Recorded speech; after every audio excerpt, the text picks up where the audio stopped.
चला स्टार्ट करू आपण. बघा AC मशीनचा आपण सेकंड टॉपिक स्टार्ट करत आहोत. ओके, फर्स्ट टॉपिक काय बघितला आपण? 3 फेज इंडक्शन मोटर. आणि सेकंड आपल्याला बघायचं आहे starting and speed control of 3 phase induction motor. Starting and speed control of 3 phase induction motor. हे टॉपिकचं टायटल आहे. चिल्लर टॉपिक आहे थोडाच आहे. ओके, आणि त्याच्यामध्ये कंटेंट लिहून घ्या. Need of starter, need of starter, different types of starter, different types of starter. त्याच्यानंतर याच्यामध्ये भी 2 पार्ट आहेत. त्याच्यानंतर लास्ट पार्ट आहे काय? Speed control. Speed control of 3 phase induction motor. याच्यामध्ये पण सब पार्ट किती आहेत? 3 आहेत. एक काय तुमचा stator voltage control,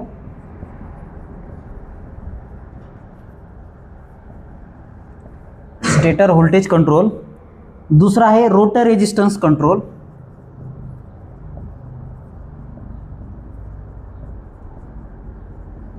rotor resistance control. आणि तिसरे variable frequency drives, VFD.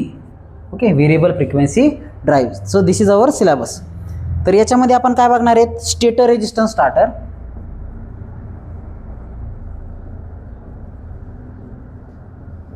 Starter. त्याच्यानंतर DOL, त्याच्यानंतर ऑटो ट्रान्सफॉर्मर,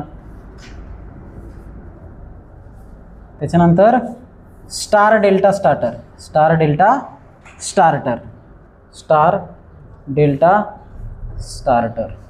तर हे सगळे. आणि इकडे आपण सॉफ्ट स्टार्टर बघणार आहेत. काय बघणार आहेत? Soft starter. तर ह्या सगळ्यांचं आपल्याला कन्स्ट्रक्शन अँड वर्किंग बघायचं आहे. काय बघायचं आहे? Construction and working. ओके, तर लक्ष द्या. So this is our syllabus. First is need of starter. Why starter is required? That will be discussed here. Then second part is different types of starter. Starter चे किती प्रकार आहेत किंवा कोणकोणते starter 3 phase induction मोटरला लागतात त्याबद्दल बघणार आहेत. तर त्यामधले हे जनरलाइज स्टार्टर आहेत. हे काय आहेत? जनरलाइज. जसं की स्टेटर रेजिस्टन्स स्टार्टर. इनपुटलाच रेजिस्टन्स लावायचं आहे तर ते स्टेटर रेजिस्टन्स स्टार्टर. त्याच्यानंतर दुसरे DOL, that is direct online starter. कोणतं? Direct online starter. नेक्स्ट आहे ऑटो ट्रान्सफॉर्मर स्टार्टर. कोणतं? Auto transformer starter. आणि नेक्स्ट आहे स्टार डेल्टा स्टार्टर.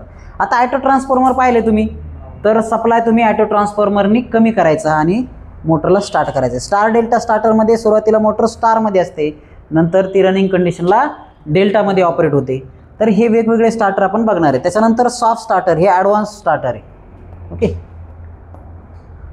याच्यावर तर आता मोबाईलवर आपण मोटरला ऑपरेट करतो त्या पद्धतीची टेक्नॉलॉजीसुद्धा इंट्रोड्यूस झालेली आहे. नेक्स्ट आहे speed control of motor. Speed कंट्रोलच्या 3 टेक्निक आहे. पहिली स्टेटर व्होल्टेज कंट्रोल, म्हणजे स्टेटरला सप्लाय व्हॅरी करून तुम्ही आउटपुटला स्पीड कंट्रोल करू शकता. Then rotor resistance control, R' add करून. मागच्या टॉपिकमध्ये बघितलं आपण R' काय आहे. आणि तिसरे variable frequency drive, frequency change करून आपण स्पीड चेंज करू शकतो. तर हे आहे. चला झालं लिहून. पोल चेंजिंग, यस, हे पण घेऊ शकतो आपण. Correct, pole changing method. Okay, number of pole तुम्हाला माहिती आहे. NSC गोष्ट काय असते? 120 F/P. तर फ्रिक्वेन्सी कंट्रोल आणि पोल चेंजिंग मेथड या 2 मेथड सुद्धा आहेत. त्याच्यानंतर स्टेटर व्होल्टेज कंट्रोल आणि रोटर रेजिस्टन्स स्टार्टर, ह्या 2 मेथड आणि ह्या 2 मेथड, ह्या 2 येत्या. ओके, आणि ह्या 2 इनपुट व्हॅरी करून. ओके, तर हे स्पीड कंट्रोल म्हणजे हा अर्धा टॉपिक आहे. हा काय आहे? अर्धा टॉपिक. आणि हा अर्धा टॉपिक आहे. Okay, half topic. तर याच्यामध्ये आपण पहिला टायटल द्या नीड ऑफ स्टार्टर. ओके, पहिलं टायटल द्या नीड ऑफ स्टार्टर.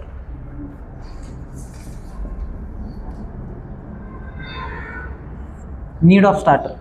का बरं स्टार्टरची गरज पडते हा एक कन्सेप्ट आपण बघणार आहोत. ओके, तर पटकन लिहून घ्या नीड ऑफ स्टार्टर.